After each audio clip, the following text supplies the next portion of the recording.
Всем привет!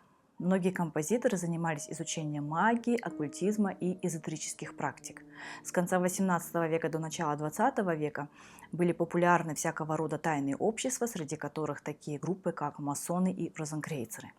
Композиторы также были их представителями, потому что подобные общества привлекали их своими необычными идеями и обещаниями тайных знаний. Как вы уже догадались, это очень интересная тема, так что оставайтесь со мной. 7 последних лет своей жизни, с 1784 года и до самой смерти, композитор Вольфганг Амадей Моцарт был масоном.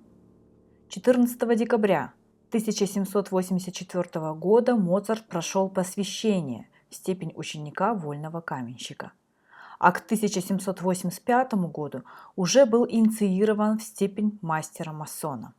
То же самое происходило в дальнейшем с Йозефом Гайденом и Леопольдом Моцартом, отцом композитора, которого посвятили в степень мастера-масона через 16 дней после вступления в ложу. Что касается присутствия в ложе Гайдена, имеется слух, что именно Моцарт предпринял попытку завлечь старшего по возрасту Гайдена в масоны.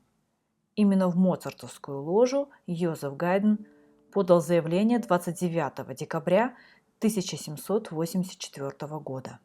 11 февраля следующего года его приняли в свободные каменщики. Однако из-за своих крепких католических убеждений он не посещал ни одного масонского собрания. По этой причине его и исключили из ложи через 3 года. Продолжим говорить о Моцарте.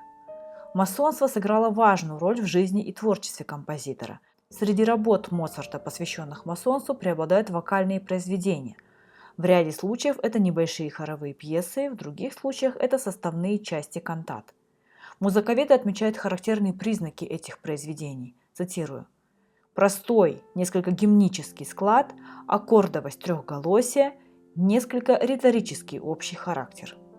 Среди них такие сочинения, как «Погребальная масонская музыка», «Адажио для 2 бассет-горнов и фагота» фа-мажор, которая далее использовалась для сопровождения ритуальных масонских процессий, «Адажио для 2 кларнетов и 3 бассет-горнов си-мажор», которая использовалась для вступления в ложу братьев ложи, «Кантата ми-мажор» и многие другие произведения. Наиболее насыщена идеями и символами масонства опера «Волшебная флейта». Центральным образом оперы является жрец Зарастру, в чьих философских декларациях присутствует 6 важнейших масонских постулатов: сила, знание, мудрость, любовь, радость, природа. Основной тональностью оркестровой увертюры является тональность ми-бемоль-мажор, имеющая в ключе 3 бемоля и характеризующая добродетель, благородство и покой. Эта тональность использовалась Моцартом нередко, как в масонских композициях, так и в поздних симфониях, в камерной музыке, возможно, также и из-за того, что цифра 3 – священная цифра для масонов. «Волшебная флейта» стала последней оперой Моцарта. Он умер спустя 2 месяца после премьеры. В это время он продолжил работу над реквиемом. Композитор тяжело болел, но не оставлял написания музыки. По одной из версий, реквием композитору заказало масонское общество, недовольное тем, что он публично раскрыл их секреты. Заказом реквиема масоны намекнули композитору, что это произведение станет для него последним. Уже гораздо позднее, благодаря маленьким трагедиям Пушкина, получила популярность легенда, что Моцарт был отравлен завистником Сальери. Ведь есть версия, что нашли письма Сальери, где он себя винит в смерти Моцарта. От этого и начались слухи, а Пушкин их описал в своей трагедии. Но мы, наверное, уже никогда не узнаем правды, как и истинного отношения масонов к Моцарту после премьеры оперы. Еще немного о масонстве. Существует ряд противоречивых представлений. Является ли масонство сообществом оккультным? Или мистика – это всего лишь антураж, а масонов на самом деле заботят лишь финансовые вопросы? Правда ли, что масоны правят миром? И вообще, чьи интересы они преследуют? Богатых государств или отдельных людей, например? В 20 веке распространился миф о масонстве, как об оккультной тайной организации, которая по собственному усмотрению решает мировые проблемы и в которую приглашают всех влиятельных людей. Стать членом ложи якобы можно только один раз, после чего выйти из нее нельзя. Сейчас же за масонством утвердилось значение религиозно-этического движения, традиции которого были заимствованы у средневековых братств строителей-каменщиков и отчасти у рыцарских и мистических орденов. Почитая Бога как великого архитектора Вселенной, масоны допускают исповедание любой религии своими представителями. Тем не менее, в XIX веке франкмасоны преследовались католической церковью. По мнению крайних оппонентов масонства, оно является тайным преступным сообществом, преследующим цель достижения мирового господства на основе иудаистского учения об избранном народе. Эрик Сати, французский композитор и пианист, один из реформаторов европейской музыки первой четверти XX века. Именно Сати придумал жанр фоновой музыки, которую не надо специально слушать, она звучит в магазине, в кафе или на выставке.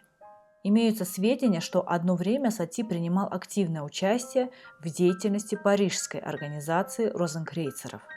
И я нашла также информацию, что он якобы сочинял для ордена музыку в 1890-е годы. И, наверное, это неудивительно, он в принципе очень увлекался мистикой и был эксцентричным человеком. Ему подражали многие молодые композиторы, его творчество повлияло на Равеля, например. Свои сочинения Сати писал красными чернилами, между прочим, а среди музыкальных пьес есть одна пьеса под названием «Досада», где музыкальную тему, умещающуюся на одном нотном листе, необходимо повторить 840 раз. Это, конечно, отступление от темы, но давайте продолжим по теме. Итак, розенкрейцерство, или его еще называют Орден розенкрейцеров, Орден Розы и Креста. Это теологическое и тайное мистическое общество, предположительно основанное в период позднего Средневековья в Германии Христианом Розенкрейцем. Общество содержит учение, построенное на древних эзотерических истинах, которые, цитирую, «скрыты от обыкновенного человека. Они обеспечивают понимание природы, физической вселенной и духовного царства, что отчасти символизируется эмблемой братства – розой, распускающейся на кресте».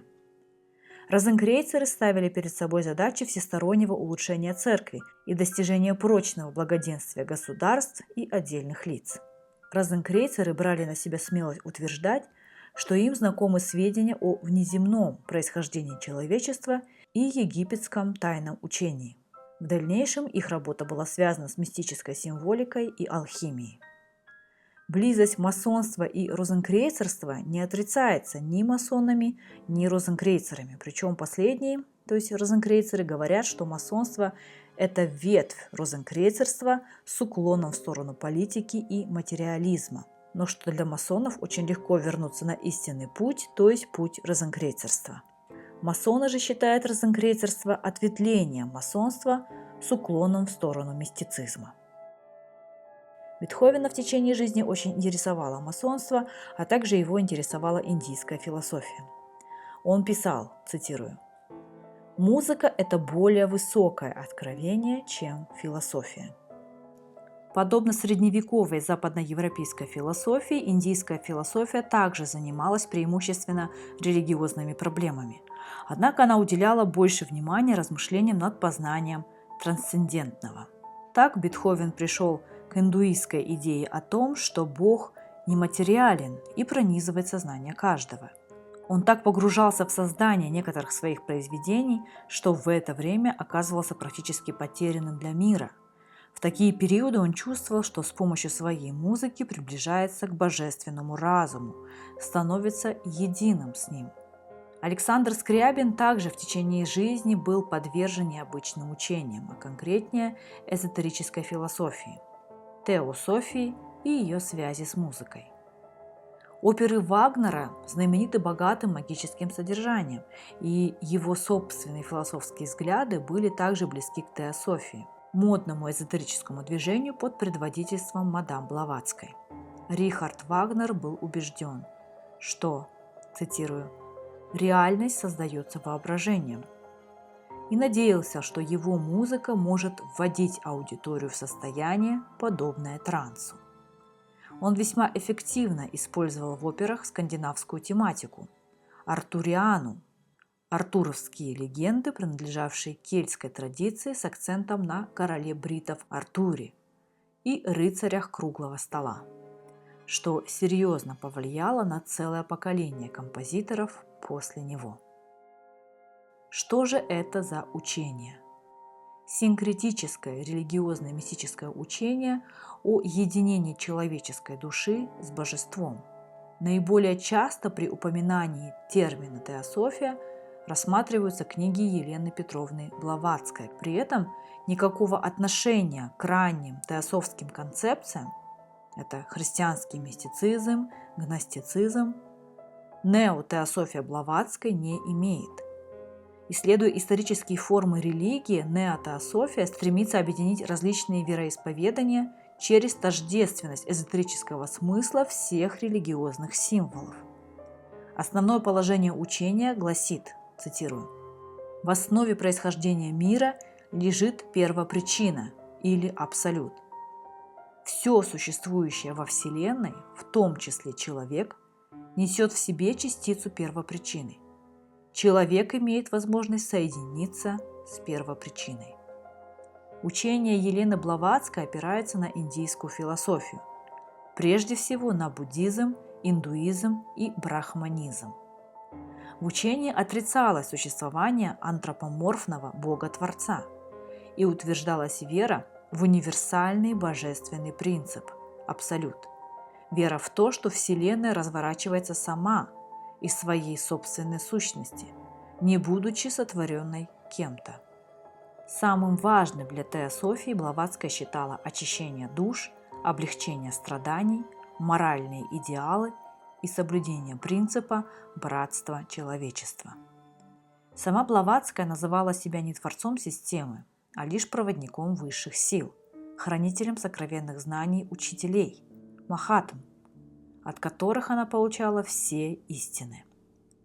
Благодаря деятельности теософского общества, основанного Еленой Блаватской в 1875 году в Нью-Йорке, теософия стала распространяться в разных странах мира, особенно в среде интеллигенции. Идеи теософии подвергались осмыслению известными музыкантами – Густавом Маллером, Яном Сибелиусом и Александром Скрябиным. Кстати, еще исторически интересный факт. Вторую мировую войну предпочитают расценивать как обычную войну, каких было на Земле предостаточно, хотя все отлично осознают, что такое случилось в истории впервые. Что я имею в виду? Третий рейх – этакий гибрид, созданный из нестыкуемых учений на уровне идеологии целого государства. С одной стороны, планомерное истребление людей, газовые камеры, бесчеловечные опыты. С другой стороны, все это вдохновлено высокими эзотерическими идеями, то есть пытаться выйти на контакт с мифической Шамбалой, с параллельными мирами и даже с внеземными цивилизациями. Причем это было не фарсом, не попыткой оправдать себя в глазах истории. Это была продуманная идеология, смысл жизни. За основу ими была взята та самая тайная доктрина госпожи Блаватской. Глубоко эзотерический труд, настольная книга многих серьезных теософов мира. Представьте, как умело нацисты приспосабливали любую теорию под свои цели. Что же с влиянием на композиторов? Скрябин считал, что своим развитием во многом обязан тайной доктрине. До конца жизни он не переставал восторгаться Блаватской. Особенно восхищали его мужество, с каким она осуществила грандиозный синтез, а также широта и глубина ее взглядов, сравнимый для него с величием музыкальных драм Вагнера. Теософское видение мира служило стимулом для его собственного творчества. Так, одному своему знакомому в Москве он сказал, цитирую, «Я не стану обсуждать с вами истинность теософии. Я просто знаю, что идеи Блаватской помогли мне в работе и дали силу выполнить мою задачу. После прощания с композитором его ученик Марк Мейчик писал, цитирую: «Он не умер. Его взяли от людей, когда он приступил к осуществлению своего замысла. Недаром существует изречение, что на небесах следят за тем, чтобы деревья не врастали в небо». Через музыку Скрябин узрел много такого, что не дано знать человеку, и хотел к этому многому приобщить людей. Он дерзновенно хотел ввести людей в самое царство богов. Клод Дебюсси также вращался в парижских оккультных кругах, и, по крайней мере, один композитор, Сирил Скотт, утверждал, что Дебюсси является проводником для музыки Атлантиды в современном мире. Сложно определить, чем именно занимался Дебюсси в этой сфере, к чему, вероятно, он и стремился. Однако в письме Шуссону в 1893 году он высказывался, что музыка должна быть недоступна широким массам и занимать принадлежавшее ей по праву место среди предметов эзотерики.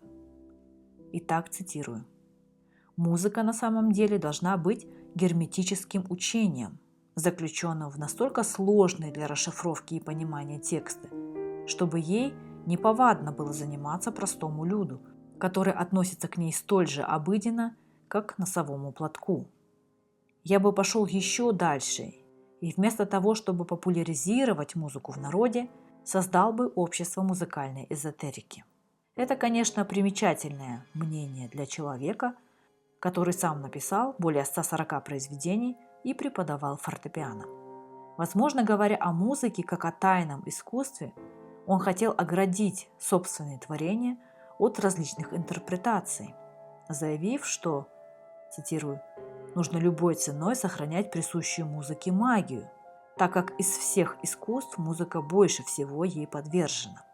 Неизвестно, говорил ли он о магии в поэтическом или в буквальном смысле. Это сложная и многоплановая тема, многие факты от простых смертных сокрыты, и информация путается. Это развлекательно-познавательное видео, диалог, а не монолог, поэтому мне интересно было бы продолжить общение внизу под этим видео на эту тему. Спасибо, что посмотрели. Ставьте лайк, если информация оказалась для вас полезной и интересной. Подписывайтесь на мой канал. Всем пока!